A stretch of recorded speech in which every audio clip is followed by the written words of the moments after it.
उत्तराखंड में अब डाक विभाग में फर्जी नौकरी का मामला सामने आया है। पौड़ी जिले में डाक विभाग को मिले नए डाक सेवकों के दस्तावेजों की विभागीय जांच में 2 डाक सेवकों के शैक्षणिक दस्तावेज फर्जी पाए गए हैं। दोनों डाक सेवक उत्तर प्रदेश के रहने वाले हैं, जबकि मध्य प्रदेश के रहने वाले 2 डाक सेवक जांच होने की बात सुनकर ही फरार हो गए। डाक विभाग ने बड़ी कार्रवाई करते हुए चयनित 4 डाक सेवकों की नियुक्ति निरस्त कर दी है। आपको बता दें कि भारतीय डाक सेवा में ग्रामीण डाक सेवक के पदों पर नियुक्ति प्रक्रिया संपन्न होने के बाद पौड़ी जिले के डाक विभाग को 165 डाक सेवक मिले हैं। इनमें 77 नव नियुक्त डाक सेवक पौड़ी मुख्यालय में भेजे गए हैं। पदभार संभालने के लिए लिखे जाने वाले पत्र में नव नियुक्ति डाक सेवक हिंदी भी ठीक से नहीं लिख पा रहे हैं, जबकि शैक्षणिक दस्तावेजों में उनके अंक 96-97% है।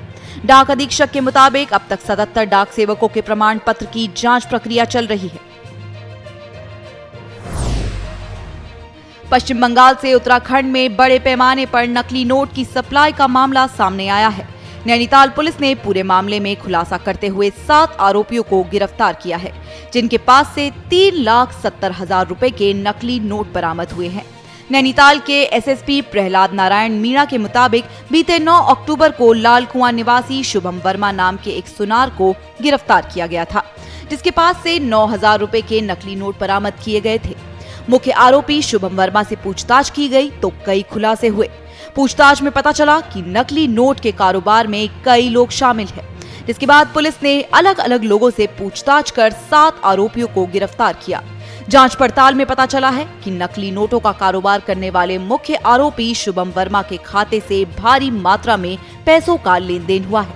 इस पूरे हाई प्रोफाइल मामले में आगे की जांच अब केंद्रीय एजेंसी करेगी, जिससे ये पता चल सके कि नकली नोटों का कारोबार कहां तक फैला हुआ है और इसमें कौन कौन लोग शामिल हैं। को लालकुआं क्षेत्र में एक अभियुक्त को गिरफ्तार किया था, जिसके कब्जे से 9,000 रुपए के नकली नोट बरामद हुए थे।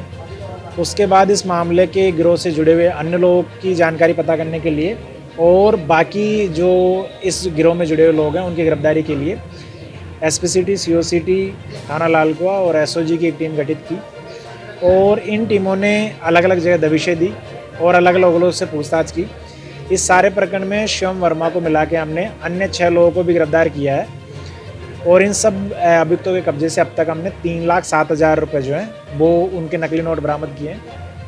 जो इन्वेस्टिगेशन की प्रारंभिक पूछताछ है उसके हिसाब से ये लोग मालदा पश्चिम बंगाल से नकली नोट लाते थे और उत्तर प्रदेश, उत्तराखंड व अन्य पड़ोसी राज्यों में ये नकली नोट खपाने का कार्य करते थे। देहरादून मानव तस्करी मामले में तीनों नाबालिग लड़कियों को चाइल्ड वेलफेयर कमेटी को सौंप दिया गया है। चाइल्ड वेलफेयर कमेटी अब लड़कियों की काउंसलिंग करवा रही है। प्रदेश बाल संरक्षण आयोग की अध्यक्ष गीता खन्ना के मुताबिक काउंसलिंग के दौरान पता चला है कि तीनों लड़कियों को बरगलाकर यहां लाया गया था। आपको बता दें कि इस मानव तस्करी गिरोह का पिछले दिनों खुलासा हुआ था और महिला समेत 2 आरोपियों की गिरफ्तारी हुई थी। तीनों लड़कियों ने किसी तरह आरोपियों के चंगुल से छूटकर अपनी जान बचाई थी और इसके बाद महिला समेत 2 आरोपियों की गिरफ्तारी हुई थी। देहरादून के एसपी सिटी प्रमोद कुमार के मुताबिक गिरफ्तार किए गए आरोपियों में से एक यूपी के अमरोहा का रहने वाला है, जिस पर पहले से हत्या का प्रयास, लूट और गैंगस्टर एक्ट के मुकदमे दर्ज है। वहीं महिला आरोपी पर पहले से सहसपुर थाना में मानव तस्करी और गैंगस्टर एक्ट का मुकदमा दर्ज है। ऐसा प्रतीत होता है कि ये बच्चियां पहले से ही स्वच्छंद इंडिपेंडेंट लाइफ जी रही थी। आज ये किस तरह से इनके झांसे में थी या क्या लड़ाई झगड़ा का कारण बना जब ये भागी हैं वहां से, और भागी तो हैं या वो कह रही कि हम कूद के भागे, तो सही है। क्योंकि एक बच्ची का कल मैंने जब देखा, चिकित्सक होने के नाते, तो मैंने देखा उसका पैर सूजा हुआ है और वो लंगड़ा के चल रही थी। तो फिर मैंने उसका जब पैर देखा और फिर क्योंकि आगे अब छुट्टी वुट्टी का है तो मैं अपने ही अस्पताल उसको उनकी नारी निकेतन वालों को मैंने सलाह दी थी कि वो आप भेज दीजिए। तो मैंने यहाँ पे उसका एक्सरे और वो प्लास्टर हो गया है। वो कूदते समय उसके पैर में शायद चोट भी लगी है।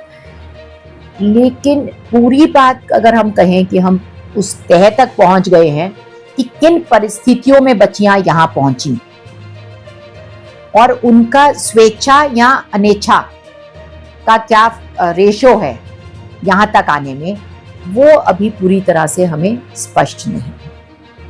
मानव तस्करी एक ये मांग है जो बिल्कुल स्पष्ट है, ये अंतरराजकीय मानव तस्करी के लोग हैं। कार्रवाई के दौरान 3 लड़कियों को रेस्क्यू किया गया था और उसमें 2 अभियुक्त, जिसमें एक लेडी और एक पुरुष था, उनको गिरफ्तार करके जेल भेजा जा चुका था।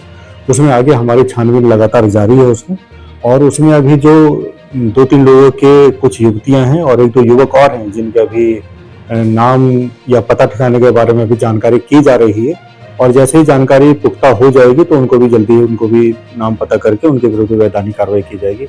और साथ ही साथ इसमें जो एक लेडी और एक जो पुरुष जो ऑलरेडी जेल में गए थे, पुरुष जो है वो रहने वाला मूल रूप से अमरोहा का था, तो उसके संबंध में जानकारी की गई, तो उसका भी एक आपराधिक इतिहास जो है उसके स्थानीय थाना क्षेत्र से निकल के सामने आया है।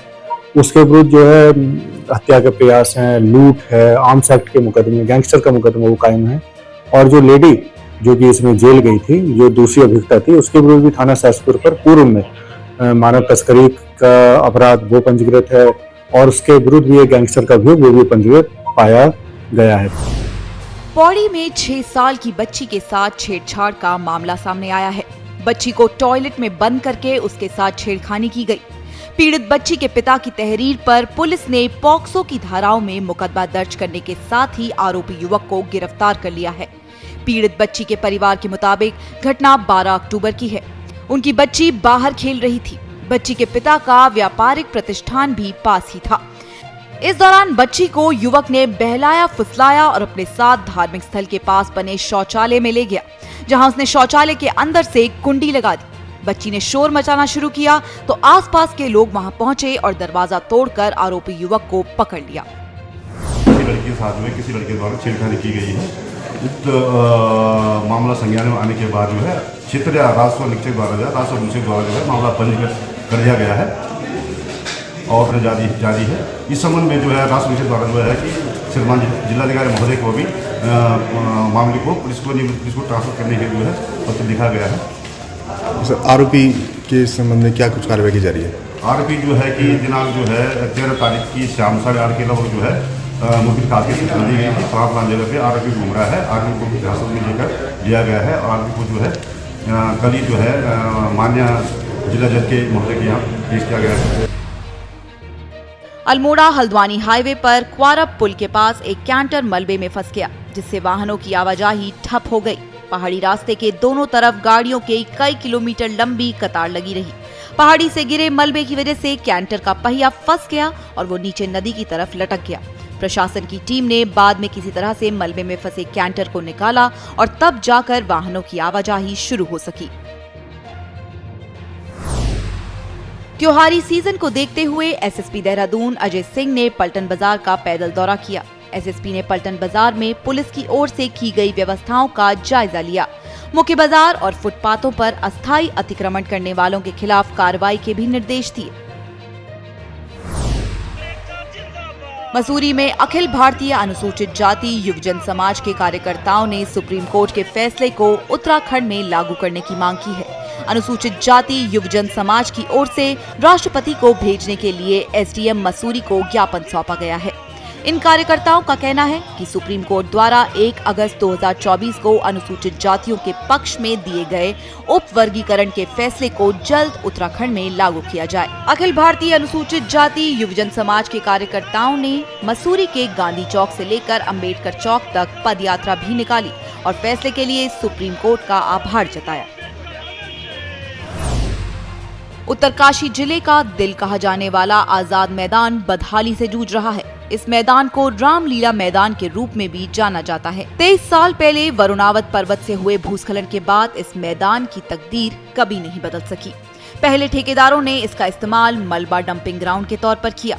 फिर नगर पालिका ने सौंदर्यीकरण के नाम पर यहाँ करीब 30 लाख रुपए की घास बिछाई, लेकिन वो पैसा भी पानी में चला गया।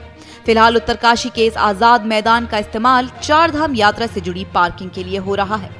इसके अलावा यहाँ सब्जी मंडी भी लग रही है, जिससे मैदान की हालत बद से बदतर हो गई है।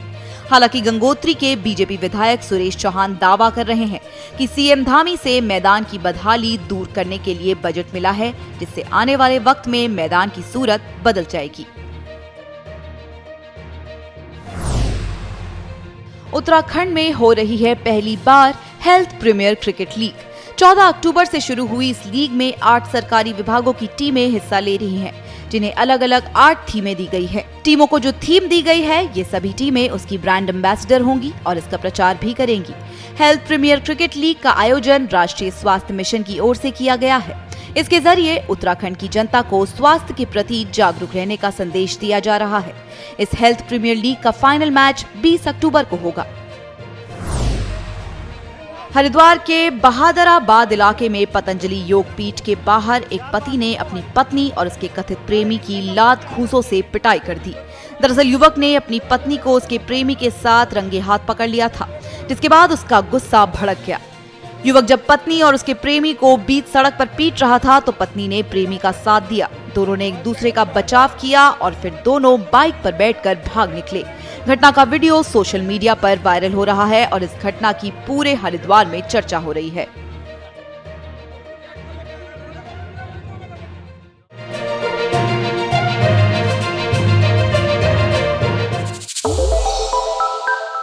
श्रेष्ठ उत्तराखंड पर खबरों से जुड़े रहने के लिए चैनल को सब्सक्राइब और लाइक करें, बेल आइकन दबाएं और देखते रहें श्रेष्ठ उत्तराखंड।